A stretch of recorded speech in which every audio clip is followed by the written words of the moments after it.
melihat benda-benda itu bergerak, kemudian kadang membayangkan apa tiba-tiba kok ada di depan, seakan-akan gitu. Kalau orang nggak ngerti ya mungkin kita dikira ajaib gitu ya.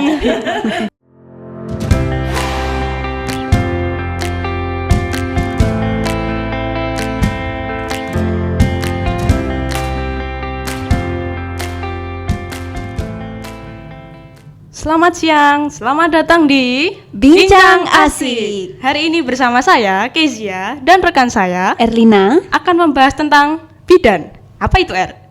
bicara ibu dengan bipolar dan pendampingan. Wih, ada singkatannya, keren banget gak sih? Apaan tuh R artinya? Nah, jadi kita akan berbincang-bincang mengenai kesehatan mental wanita usia subur dan juga gangguan apa yang dirasakan wanita dengan mungkin karena kita tadi mengambil tema bipolar ya Ibu ya, seperti itu. Nah, untuk mengenai gangguan ini mungkin kita sebenarnya sudah melihatnya di sekeliling, di orang sekitar. Namun karena mungkin saja kita tidak aware seperti itu. Nah, untuk tujuan kami tentu saja karena cakupan kami juga ibu dan juga anak kesehatan wanita, maka kita harus lebih aware lagi dan kewenangan kita yang promotif, preventif, kuratif, dan rehabilitatif seperti itu. Oh, keren banget. Berarti kita mau bahas tentang kesehatan mental wanita usia subur gitu ya, supaya kita lebih paham gitu. Mungkin orang-orang di sekitar kita ada yang seperti itu, tapi kita kayak belum terlalu paham gitu ya. Jadi melalui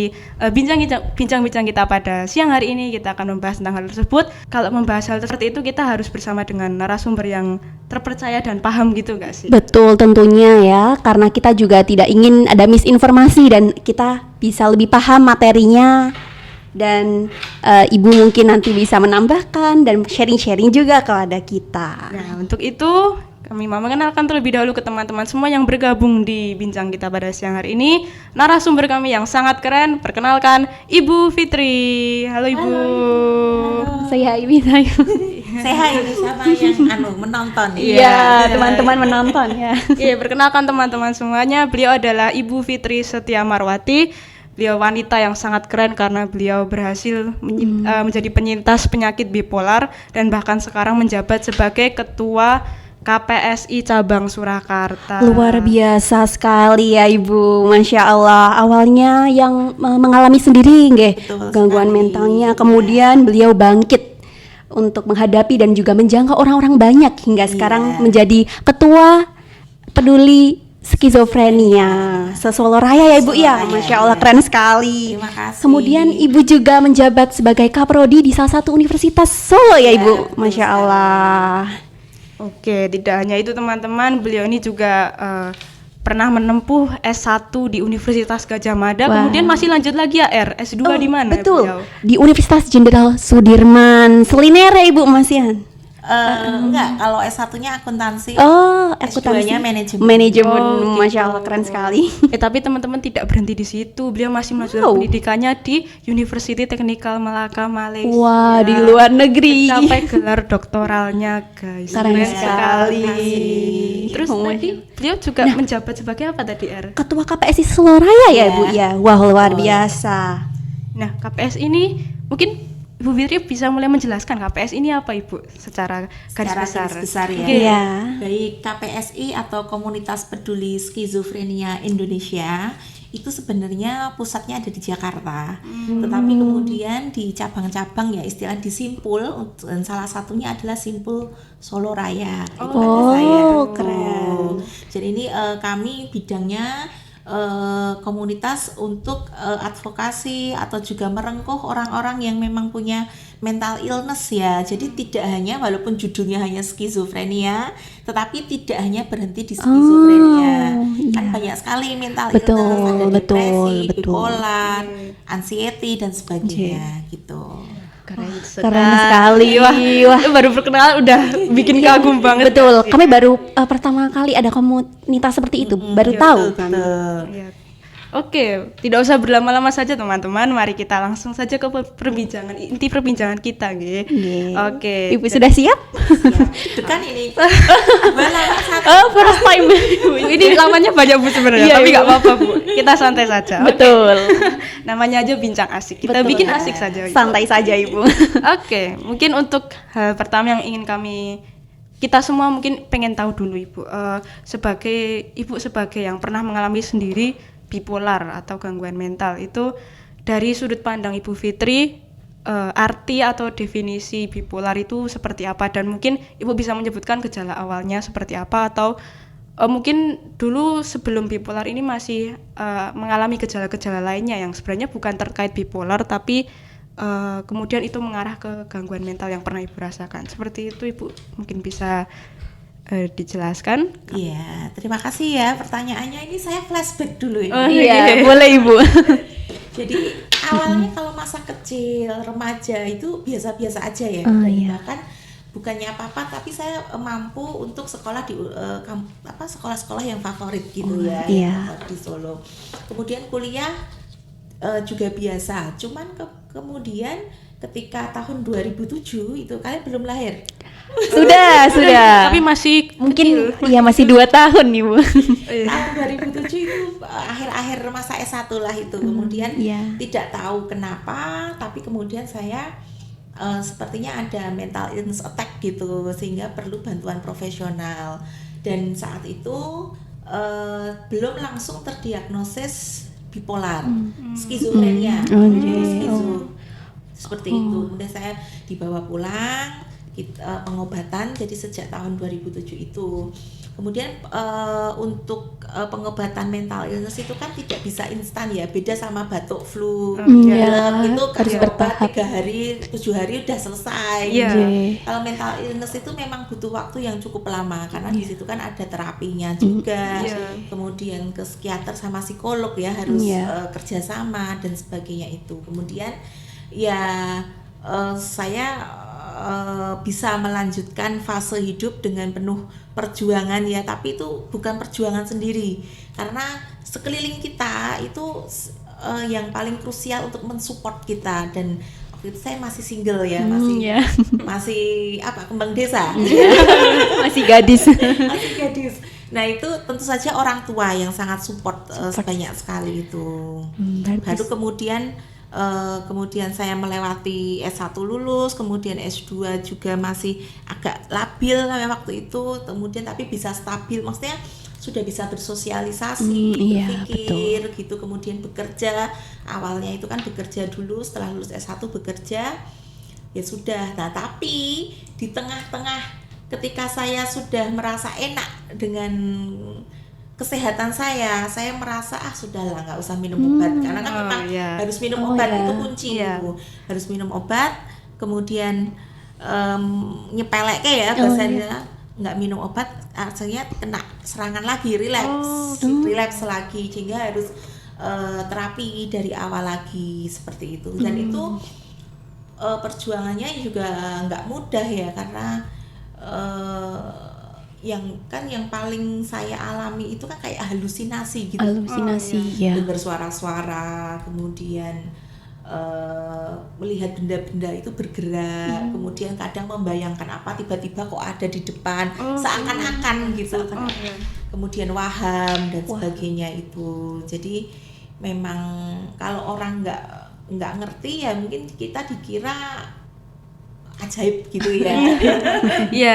Tapi kemudian lambat laun pengobatan, terapi bisa stabil lagi. Kemudian setelah stabil itu kemudian diagnosa beralih ke bipolar itu.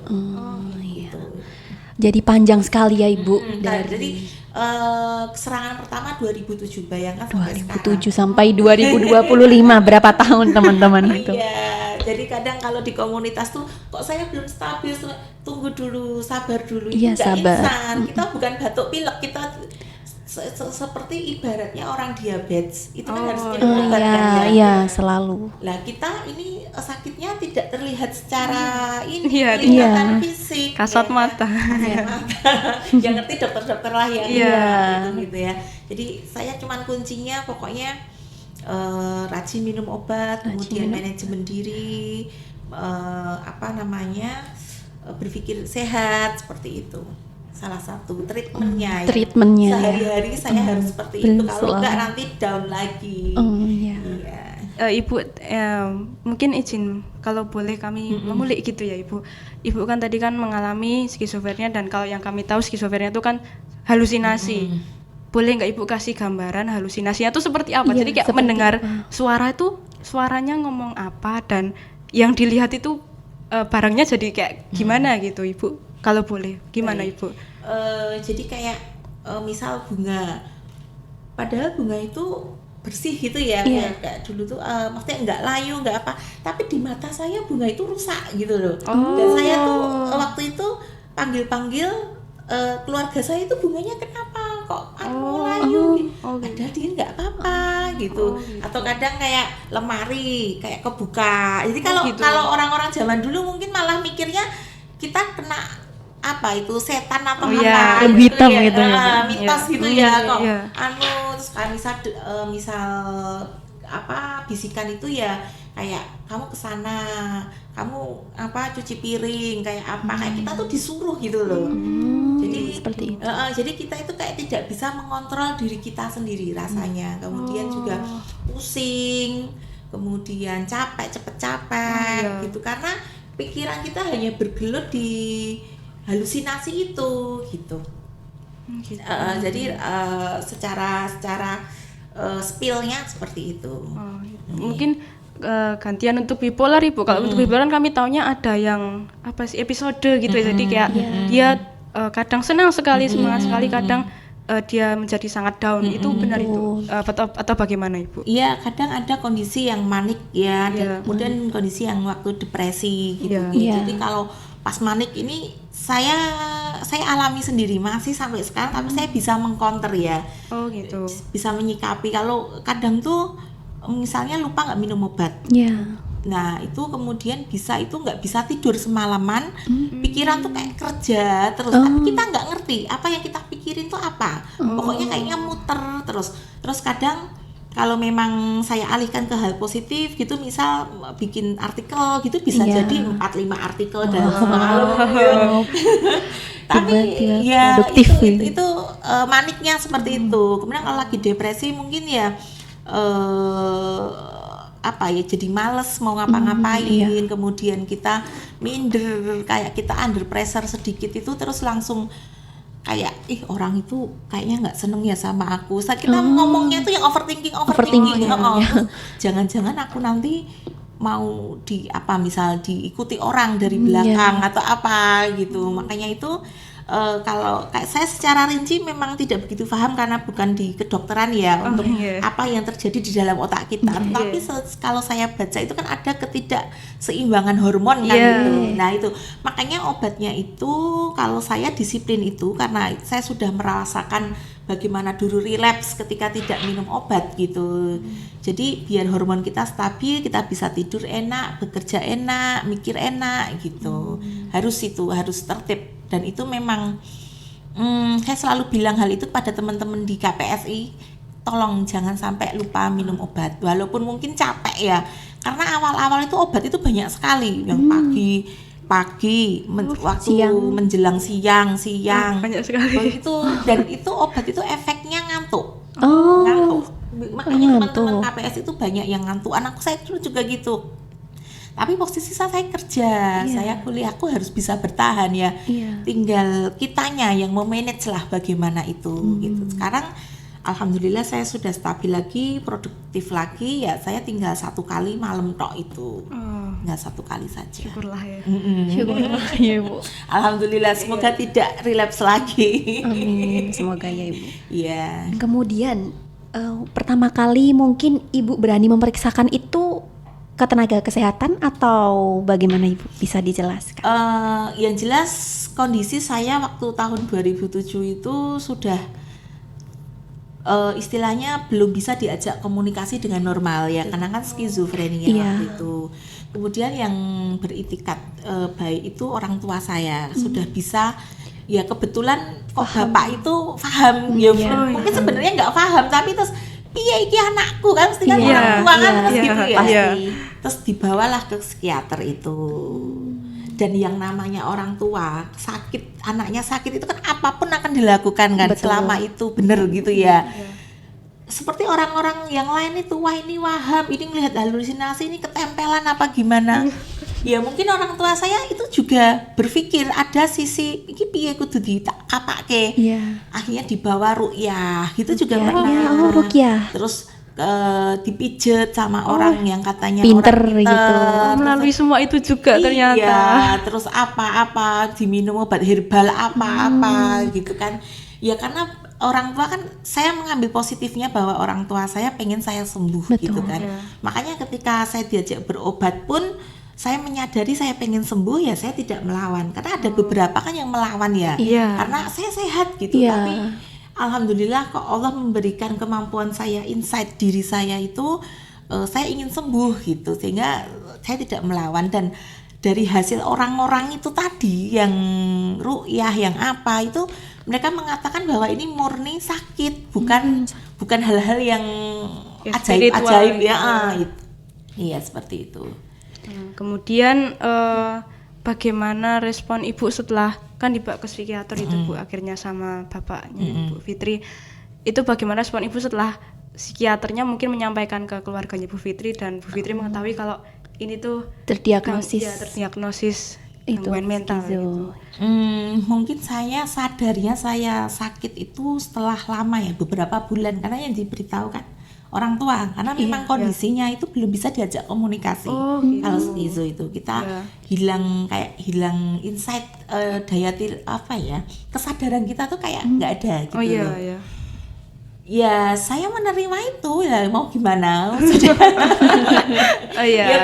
ya paling kadang ya dulu mungkin berpikir, aduh kok aku sakit terus, padahal masih banyak pencapaian yang belum saya alami, belum saya capai. Kemudian saya masih ingin kerja, saya masih apa-apa. Cuman kan kemudian Bapak Ibu bilang pasti nanti ada bonus gitu. Pasti nanti ada bonus. Kita ikuti dulu irama ini yang saat ini terjadi, kemudian banyak mendekatkan diri pada Allah gitu juga gitu. Dan alhamdulillah bonusnya ini ada beberapa yang sudah saya capai. Keren, luar biasa bonusnya. Berarti ini kita udah tahu ya kalau ternyata di sini keluarganya Ibu Fitri sangat berperan ya, bahkan Betul sekali. Betul, mensupport support system sekali. penting sekali ya Ibu, support system keluarga itu. Jadi yang mungkin kita tanyakan itu dari lingkungan masyarakat ya bagaimana tanggapan masyarakat sekitar? Betul, mungkin masyarakat tetangga atau saudara, sanak saudara tanggapannya mengetahui Ibu mengidap gangguan mental tersebut. Baik, lah ini yang memang perlu kita kritisi, karena kadang keluarga itu malu. Iya. Malu, bahkan mungkin kalau ekstrimnya di desa-desa tuh sampai dipasung itu Oh, ya, iya. ya kan. Nah itu kita makanya salah satu visi dan misi KPSI juga itu menyuarakan bahwa kesehatan mental itu juga punya hak-hak gitu, punya hak-hak gitu. Nah kebetulan karena keluarga saya itu mungkin lebih modern ya, karena Bapak Ibu juga mengusahakan seoptimal mungkin, dan salah satu treatmentnya memang dari psikiater itu kita harus belajar sosialisasi supaya kita tidak ketakutan sama orang, supaya kita bisa komunikasi gitu. Nah dulu itu malah bapak itu sering setiap pagi sore gitu ngajak saya jalan-jalan keliling komplek gitu. Dan alhamdulillah tetangga juga tidak ada yang mendiskreditkan atau mendiskriminasi, itu enggak ya, kebetulan memang seperti itu. Di keluarga besar juga tidak apa-apa, malah kita disupport, kita ayo besok datang ya ke Jagong, itu maksudnya Jagong kemana, kondangan kemana, itu kan kita latihan bersosialisasi. Betul. Kemudian mendengar suara keras gitu, karena ada beberapa yang halusinasi mendengar suara keras itu pusing, panik, cemas gitu kan. Oh gitu. Gejalanya kan macam-macam. Iya. Makanya treatmentnya kita tahap-tahap pelan-pelan seperti itu. Karena memang dulu itu saking parahnya skizofrenia tuh mau keluar kamar aja ketakutan gitu, karena selalu bernegatif thinking. Nanti jangan-jangan ketemu orang itu mau bunuh aku. Jangan-jangan nanti dia ngikuti aku. Apalagi memang kita itu sibuk dengan pikiran overthinking kita sendiri gitu. Kompleks sekali ya ternyata. Betul. Wah. Dan dibantu obat ya Mbak untuk menyeimbangkan hormon itu. Dan harus rutin ya Ibu? Harus rutin. Kalau semisal lupa 1 hari aja, apakah ada efek-efek tertentu Bu? Kalau yang saya rasakan itu lupa tidak minum obat, efek itu tidak terjadi saat itu. Tapi kalau itu sampai tidak minum obat lagi, lurut terus, bisa aja beberapa bulan setelah itu baru bisa dirasakan. Nanti langsung serangan lagi, misal paham lagi atau bagaimana gitu. Cuman kalau sekarang ya, kadang kan saya memang nggak minum obat, kadang karena ada deadline itu saya memang menyengaja. Itu tapi satu kali saja, karena nanti kalau 2 kali 3 kali kepala saya tuh rasanya langsung pusing. Pusing, dan pusingnya itu nggak bisa kalau dengan obat yang kepala pusing itu, karena memang saraf-saraf di otak ya, kata dokter gitu. Jadi memang harus dengan resep dokter ya. Bu. Tadi mungkin support system perlu, kemudian juga obat juga perlu. Betul ya Ibu. sekali. Nah, untuk faktor risiko utama yang mungkin memicu dari bipolarnya Ibu, boleh dijelaskan? Saya kalau merasakan, kalau saya under pressure yang amat sangat, jadi banyak deadline, semuanya bersama-sama, terus mungkin di rumah juga ada masalah, nggak tahu apa ya namanya, rumah tangga. Nah itu saya sudah mulai berpikir yang enggak, atau nanti sudah mulai nggak bisa tidur. Nah ini mulai. Nah kayak gitu saya langsung terus istirahat, saya coba rileks, tarik nafas, menetralkan pikiran, meditasi, obat ya gitu. Itu berarti pemicunya tuh pressure dari sekitar gitu. Kalau saya iya. Oh gitu. Oh berarti tiap orang beda-beda Ibu. Beda-beda. Oh gitu. Berarti mungkin si A bisa saja ketrigger dengan hal yang lain gitu ya Bu? Iya, ketrigger. Mesti ada triggernya, tapi Mbak itu setiap orang mungkin triggernya ada yang apa ya. Tapi kalau saya lihat kebanyakan memang karena ini Mbak, pressure. Tekanan dari sekeliling kita gitu. Mungkin dari keluarga tadi juga karena bisa. nanti terus langsung merasa minder itu tadi loh, overthinking dan minder itu loh. Nanti kalau itu nggak segera ditangani atau nggak segera minum obat kan semakin menjalar kemana-mana. Semakin parah gitu ya. Semakin depresi, anxiety, dan nanti kan sudah memuncak-muncak lagi gitu. Kemudian mungkin ini kembali ke masa lalu Ibu yang saat hamil gitu.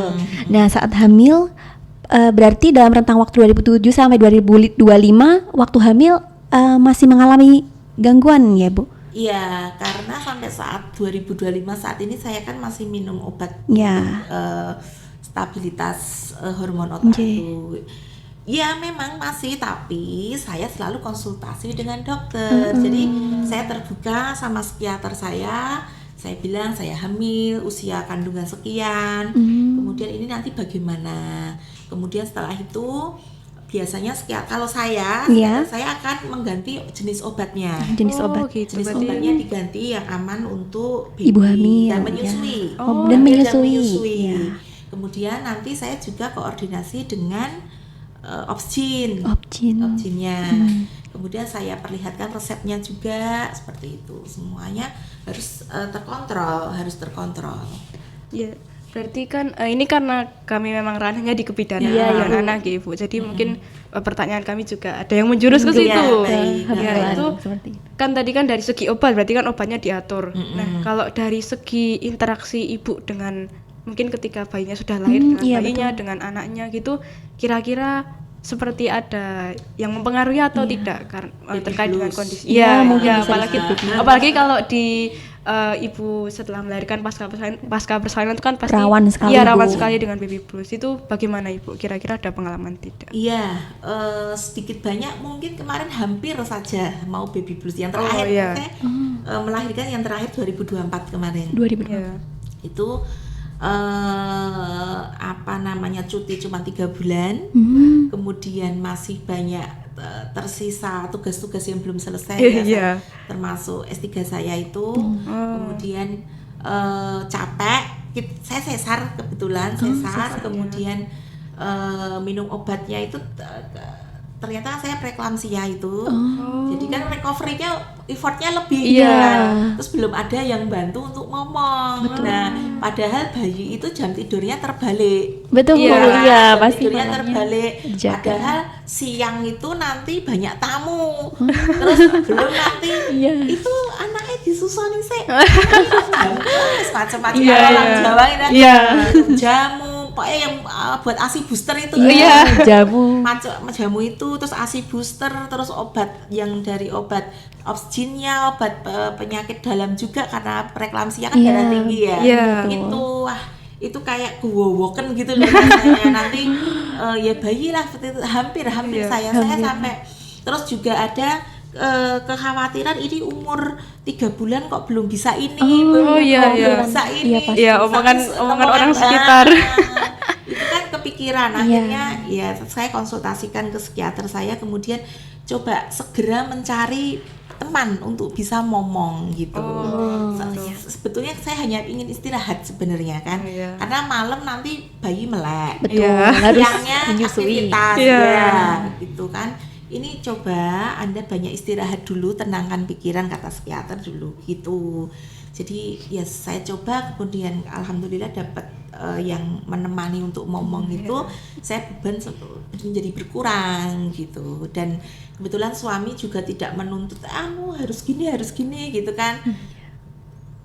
Mengalir aja gitu. Alhamdulillah nggak sampai nggak sampai ke sana, baru mau bibit-bibit itu ada. Iya.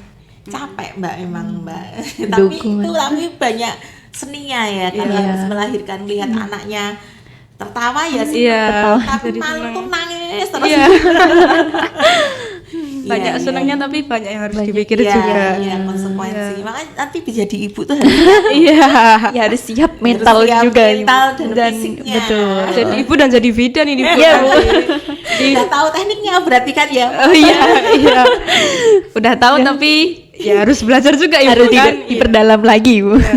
Nah itu ibu kalau boleh tahu lagi, itu kan kalau terkait antara hubungan ibu dengan bayi ibu yang masih kecil gitu ya. Kalau dengan mungkin anak ibu setelah anak ibu agak besar gitu, pernah nggak dia seperti kayak notice gitu loh, kayak sadar, wah ibu kenapa gitu. Iya. Mungkin waktu mengalami bipolar atau bagaimana gitu, pernah atau Anak saya yang kedua ini, yang SD SMP itu, dia nggak komplain, cuman malah mengingatkan kadang. oh gitu. Justru mengingatkan. Udah malam, ayo bubuk, udah minum Oh, obat iya. belum? Oh, iya. Kan kadang kalau minumnya sore itu kan nanti jam 10, jam 9 udah bisa bubuk. Tapi kalau nanti jam 2, jam 11 malam ke atas belum bubuk, mesti udah minum obat belum Bunda? Diingatkan. Saya malah mengingatkan, iya. Dan alhamdulillahnya dia nggak komplain sih, karena saya juga istilahnya berusaha untuk memberikan yang terbaik ya, walaupun capek, walaupun apa, diajak ngobrol aja Mbak. Jadi kadang dia misal kayak di Google di HP itu loh, iya. kan ada riwayat pencarian ya, Iya, kan? iya, Kadang search mungkin saya kan nanya misal apa sih skizofrenia misal gitu, nanti dia tanya Bunda kok ini ya ngetik ini apa gitu. Sangat aware ya. Iya ya, alhamdulillahnya, tapi keluarga support ya, karena memang ini yang harus kita hadapi, ini kenyataan yang harus dihadapi gitu. Syukurlah. Support keluarga memang penting sekali. Penting sekali, iya. Makanya besok kalau mau nikah harus jujur sama pasangan. Oh, jangan ya, Ibu. Iya, ada triknya itu. Key point-nya itu R. Kita catat. Kemudian ibu kan ibu mengalami semua hal itu tersebut ya. Itu tadi kan kami tanya pemicunya apa. Nah itu kira-kira kalau di bidang kesehatan biasanya kan kami juga melihat secara genetik. Mungkin orang tuanya punya gangguan seperti ini, kemudian keturunannya ada resiko. Nah itu kalau dari ibu sendiri, dari riwayat keluarga gitu, ada atau tidak, atau kalau menurut pengalaman ibu mungkin memang pemicunya di ibu saja gitu, atau bagaimana? Kalau di saya nggak ada Mbak, tapi mungkin di teman-teman yang komunitas itu kalau saya bertanya ada. Oh, Jadi gitu. kan tergantung ya. Kalau di saya nggak ada. Jadi itu saya nggak tahu. Dulu itu kayak biasa, kalau kata saya kan pernah akupunktur ya untuk iya, pengobatannya. pengobatan juga. Itu katanya mungkin awalnya itu tidak langsung skizofrenia, mungkin ada suatu masalah yang itu ada hal-hal di masa lalu yang tidak terselesaikan. Iya, belum selesai dengan belum masa selesai. lalu Ya, biasanya. misal punya masalah dipendem sendiri, terus akhirnya kan memuncak, kemudian itu menjadi serangan, itu juga bisa. Gitu. Kalau saya memang saya rasakan dulu itu saya punya suatu masalah, saya pendam sendiri, saya tidak share ke siapapun. Kemudian tiba-tiba ketika sudah nggak kuat lagi, maka saya serangan itu.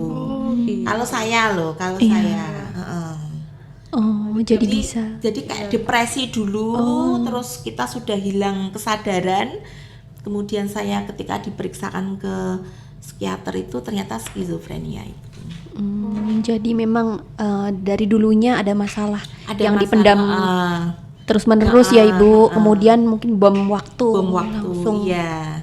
dor. Makanya belajar dari itu sekarang saya sudah merubah pola komunikasi saya, gimana lebih bisa ekspresif, Betul. bisa kan sebenarnya itu tinggal cara penyampaian kita. Ketika ada masalah kita harus sharing dengan siapa, harus tepat orangnya gitu ya. Saya belajar banyak lah. Jadi walaupun saya awalnya mungkin dulu ya menerima, tapi kayak belum bisa mengantisipasi ya, kok saya sakit ini, terus gimana teman-temanku udah kerja, teman-temanku udah gini-gini, semua itu ada bonusnya kan gitu. Pesennya Bapak Ibu. Nah sekarang mungkin saya melihat ada hal-hal yang bisa saya pelajari banyak sekali itu, juga dari seni berkomunikasi, memanajemen diri, pendekatan kita pada Allah dan sebagainya. Memang ada hikmahnya Ada gitu hikmahnya, ya Ibu. iya.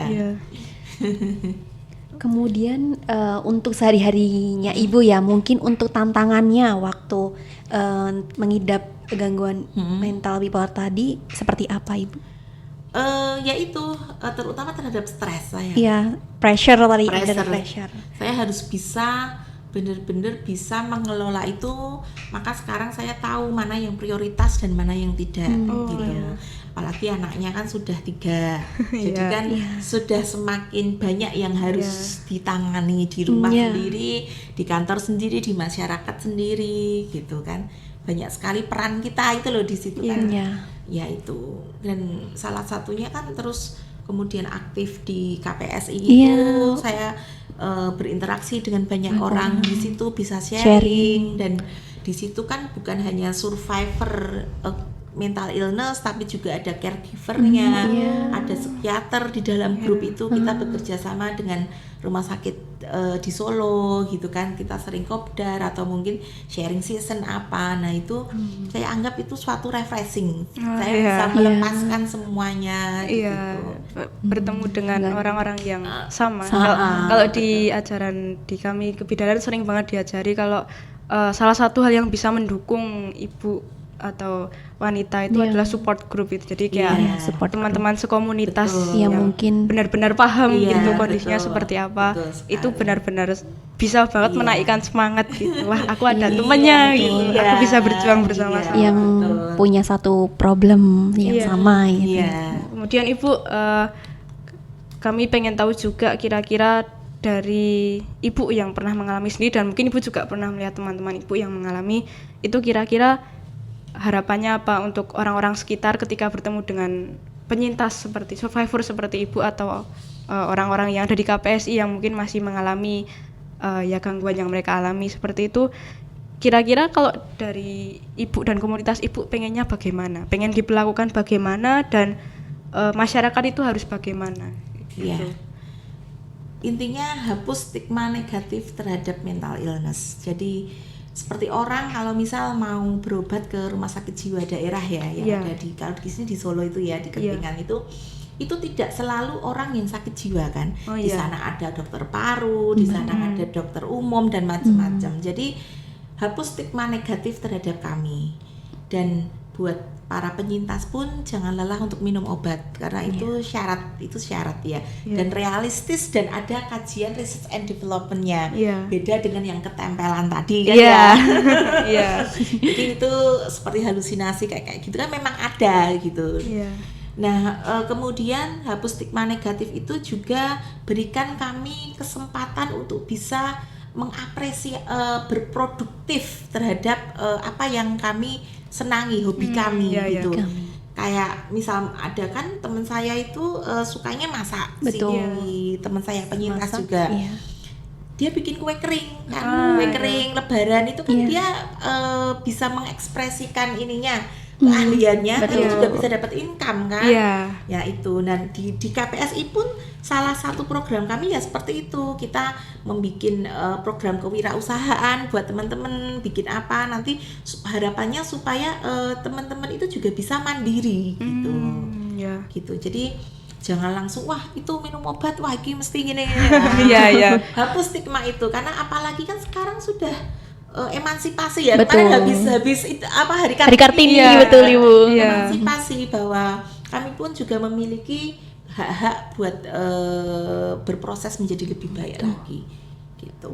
Ya berarti memang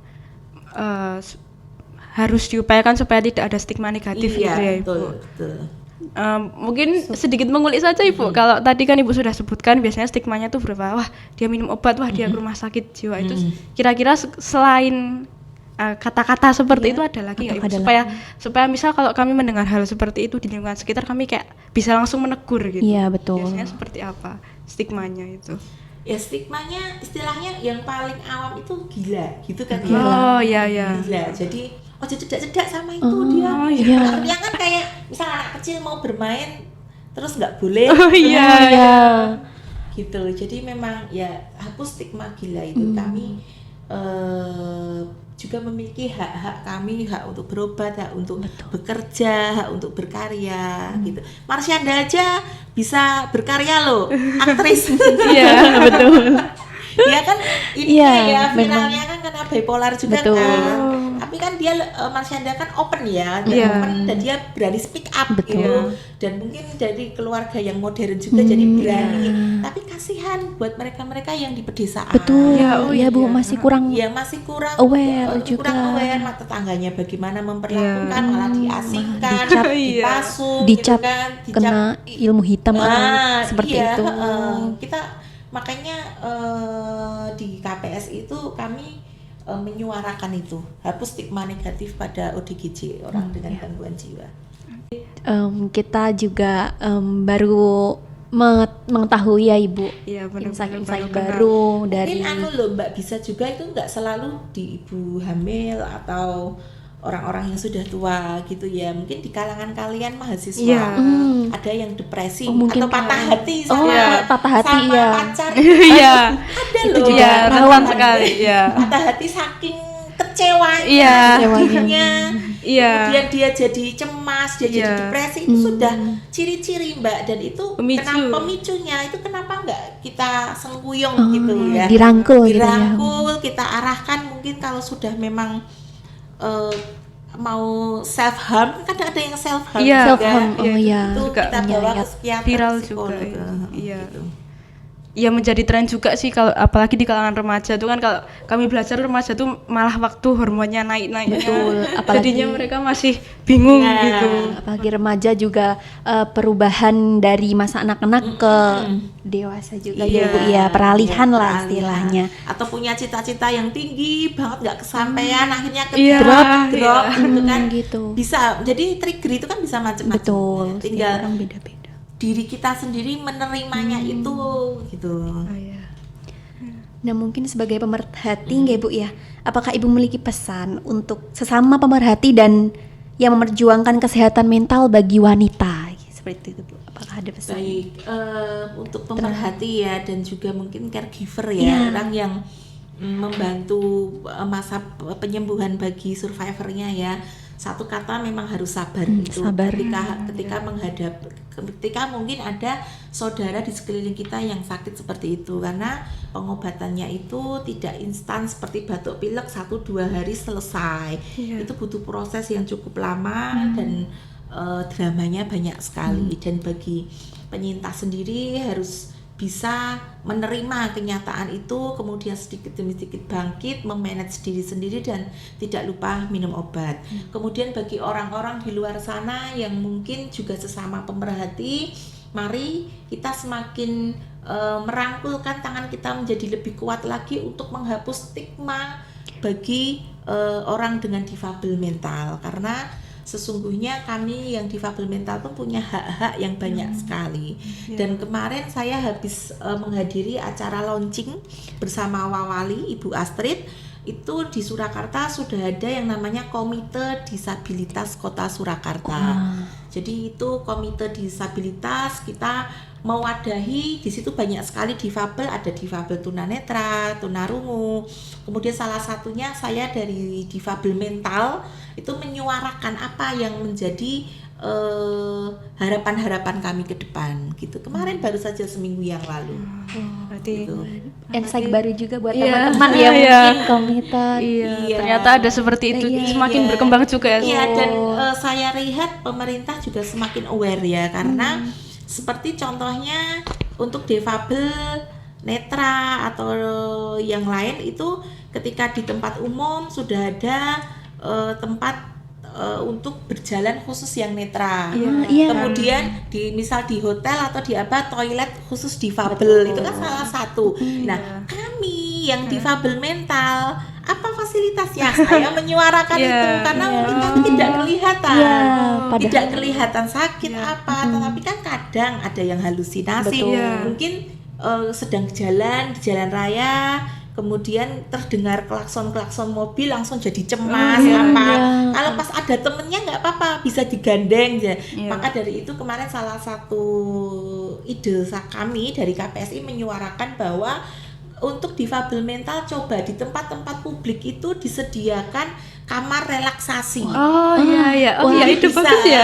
Jadi Iya. bisa Iya. istirahat sebentaran kalau iya. biasanya di bank atau di rumah sakit atau di mana tempat umum ada tempat menyusui. Oh iya. Iya, kan? khusus Ya, nursery room, khusus seperti nursery itu. room. Kami disediakan nggak usah terlalu mulu-mulu yang eksklusif. Paling Iya. enggak tempat itu nyaman, ada kursinya, Kursinya. kami Iya. bisa ketika mungkin cemas itu tiba-tiba datang, halusinasi datang, kami bisa istirahat dulu di situ, menetralkan pikiran kami lagi gitu.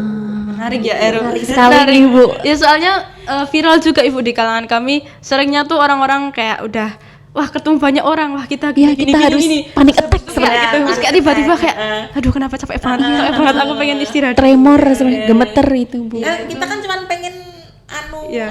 damai dulu Iya, kan, sejenak. Tenang dulu, Iya. tarik nafas mungkin Iya, ya, Bu. karena memang itu terjadi dan saya teman-teman saya terutama yang di komunitas itu misal ikut seminar kemudian ada live music tiba-tiba kan duk-duk-duk iya. Geduk-geduk. Nah itu kadang dia terus jadi halusinasi, jadi biasanya kan terus saya minta ke panitia seminar itu minta kursi, minta apa, nah itu supaya bagaimana jika seandainya di tempat-tempat umum di Surakarta itu diberi relaksasi Sasi room. Wah. istilahnya Iya, relaksasi. iya. Berarti catatan ini buat kita kalau besok kita diriin praktek mandiri bidan. Wah, bisa kita ini. harus menyediakan betul. satu ruangan itu. Iya. Iya. Buat ibunya kalau enggak buat bapaknya kan. Bapaknya mungkin kepicu ya. Boleh bisa. Perlu bisa perlu loh, ruangan Mbak. bisa Iya. itu. Atau malah buat tenaga medisnya yang capek gitu. Ya, menarik. Wah, menarik Ya, sekali baik, ternyata. Nah, Ibu itu kan tadi pesan untuk para pemerhati. Ada pesan khusus nggak buat kami yang terutama mahasiswa kebidanan ini yang memperhatikan? Kami kan memperhatikannya komprehensif ya, ibu dan anak, tapi komprehensif menyeluruh bahkan ke ranah mentalnya juga Nah, kami itu mempelajari hal kira-kira ada pesan untuk kami nggak? Mungkin kami harus kedepannya lebih seperti perhatian sama ibu dan anak, harus apalagi buat ibu hamil dan melahirkan yang periksa. Kalau orang-orang sering ngomong itu kan kayak wah bidan ini galak gitu ya.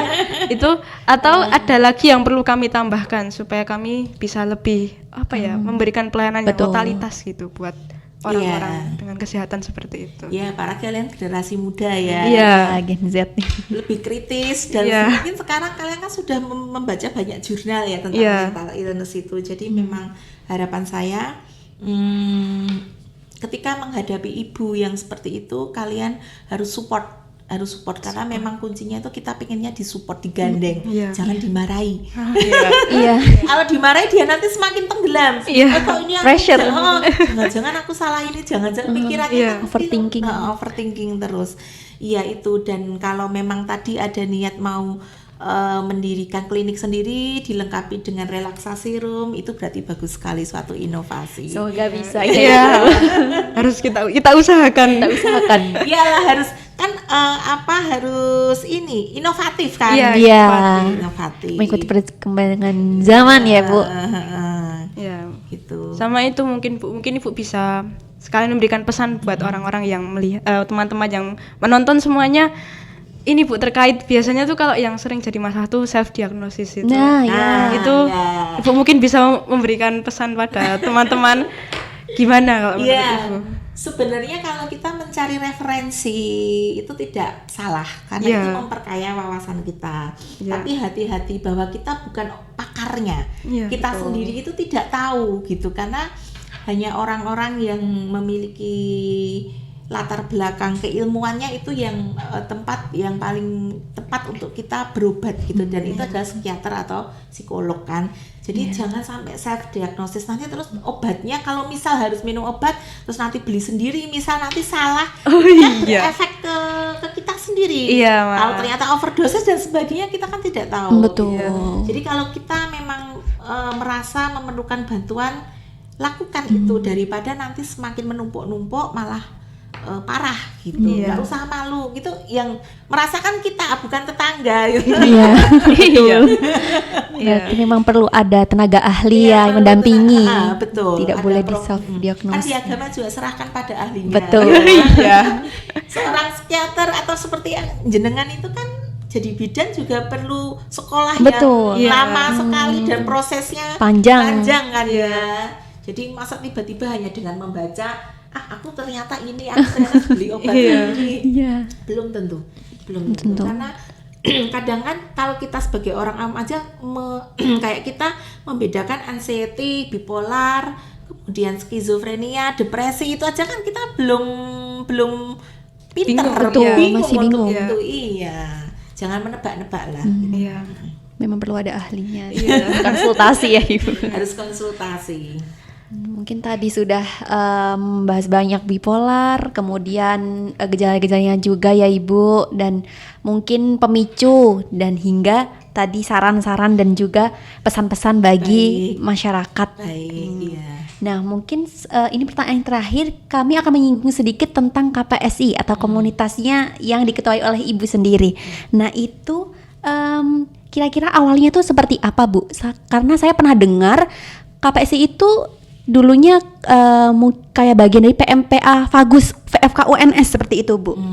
Nah apakah itu benar atau bagaimana? Kalau awalnya terbentuknya saya memang kurang begitu paham karena saya bergabung itu baru sekitar tahun 2015. 2015. Tapi yang saya tahu bahwa KPS itu awalnya Pak Bagus itu pendirinya, itu sekarang di Jakarta, karena memang kakaknya ada yang gerah skizofrenia.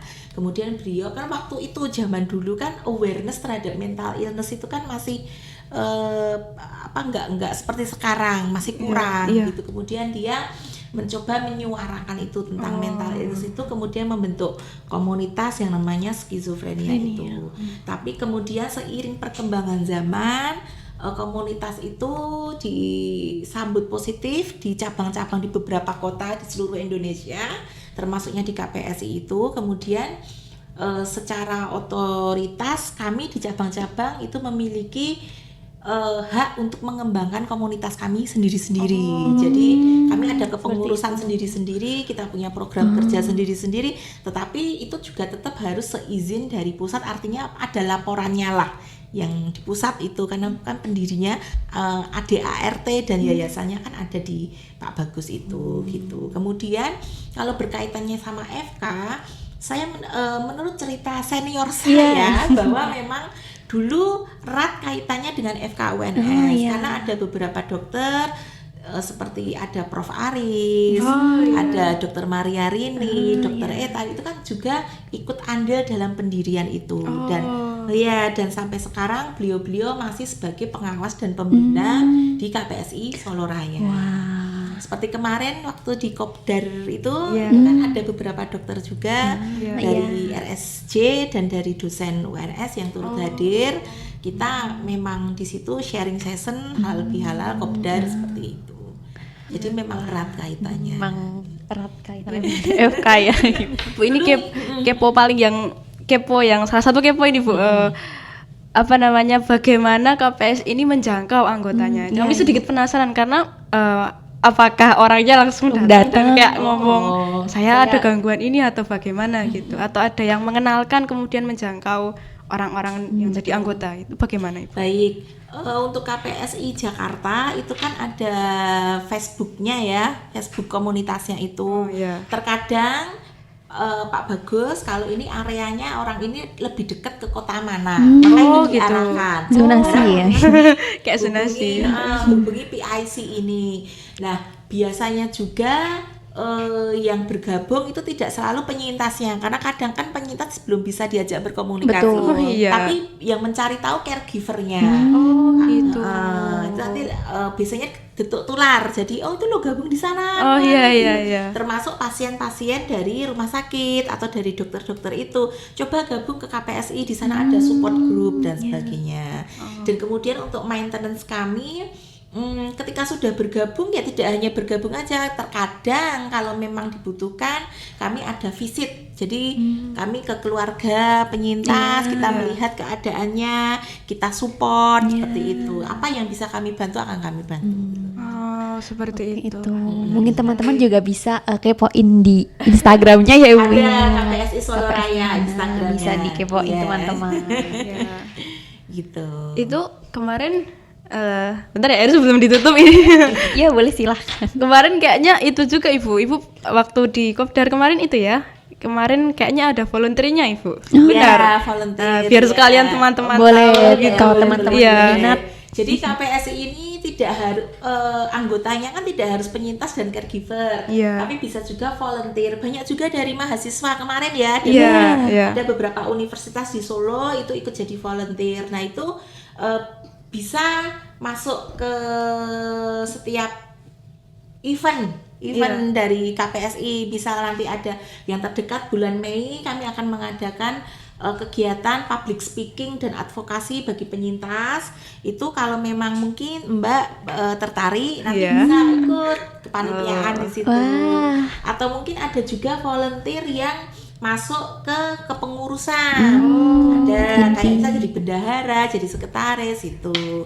Tapi memang di kepengurusan yang sekarang ini saya memang memprioritaskan bagi survivor yang memang sudah stabil dan mau diajak untuk bekerja sama, karena ini saya anggap mereka itu butuh validasi bahwa mereka itu bisa gitu. Maka saya memberi kesempatan kepada para penyintas yang memang ingin bergabung di pengurusan itu, beberapa ada yang penyintas di sana. Fasilitasi. Jadi mereka ada tempatnya untuk berekspresi. Mungkin ada loh yang mungkin dulu kuliahnya akuntansi, tapi kemudian kena attack gitu, nggak melanjutkan kuliah atau gimana, padahal masih pengen belajar. Ya udah yuk gabung nanti kamu jadi bendahara apa gimana gitu kan gitu. Keren sekali. Salah satu bentuk merangkul juga ya. Sangat banyak banget yang terjangkau ya. Tidak cuma menjangkau, nggak cuma menemani tapi juga membantu mengembangkan. Sangat bermanfaat ya. Solo Raya ya Mbak? Solo Raya, berarti untuk Boyolali juga masuk ya Bu? Ada dari Boyolali, ada. Wah, Sragen, Karanganyar juga masuk ya Bu. Luar biasa. Tadi kita juga membahas KPSI sekalian ya. Ayo bareng-bareng kita hapus stigma negatif terhadap ODGJ ya, orang dengan gangguan jiwa. Semangat. Kita juga punya hak-hak ya, harus diperjuangkan gitu. Mungkin tidak terasa ya Bu, kita sudah berbincang-bincang dalam waktu yang lama. Iya, hampir 1 jam ya, ini Bu. Bener, nggak terasa ternyata. Betul, ternyata berbicara berbareng-bareng Iya. podcast ini menyenangkan ya Bu, Iya. sesuai dengan namanya bincang asik ya. Bincang asyik. Kami mengucapkan terima kasih banyak Iya. kepada Ibu Fitri yang telah meluangkan waktunya, yang datang kemari jauh-jauh, Iya. kemudian sharing juga Iya. ke kami mengenai gejala, kemudian juga pemicu faktor gangguan mental, dan juga tadi diberikan pesan dan kesan. Iya, Terus benar, tadi benar. juga menyinggung tentang KPSI yang Iya. kita, wah, hal baru nih. Iya, hal baru. Kemudian yang diadvokasiin tadi juga terkait ruangan relaksasi itu kan Betul, juga- wah, itu bisa insight jadi baru buat kita. hal yang Terima kasih menarik. banyak Ibu. Oke. Terima kasih banyak sekali Bu, kami sangat berterima kasih, dan juga untuk teman-teman Ya, yang telah yang sudah meluangkan waktunya bergabung. untuk menyaksikan bincang asik pada siang menjelang sore hari ini. Ya, dan mungkin teman-teman yang juga akan menonton video ini, terima kasih sudah menonton video ini. Mungkin dari Bu Fitri ada closing statement Betul. teman-teman. Iya. Terima kasih untuk kesempatannya. Pesan saya untuk generasi muda yang mungkin saat ini sedang belajar di bangku kuliah, kalian harus belajar sebaik-baiknya, karena cita-cita ada di depan mata, dan kalian itu semoga nanti memiliki ilmu yang bermanfaat. Amin. Cita-citanya kalau di kebidanan kan tadi punya klinik kan ya? Iya. Amin Ibu. Ya, nanti bisa membantu banyak orang kan ya, menjadi amal jariah. Ya, Amin. Amin. Oke. Mungkin sampai jumpa di kesempatan selanjutnya. Ya, sekian bincang asik hari ini. Sampai jumpa di kesempatan selanjutnya. Saya Kesia. Dan saya Erlina. Kami pamit Undur undur diri. diri. Bye bye. Saya Ibu. Terima kasih.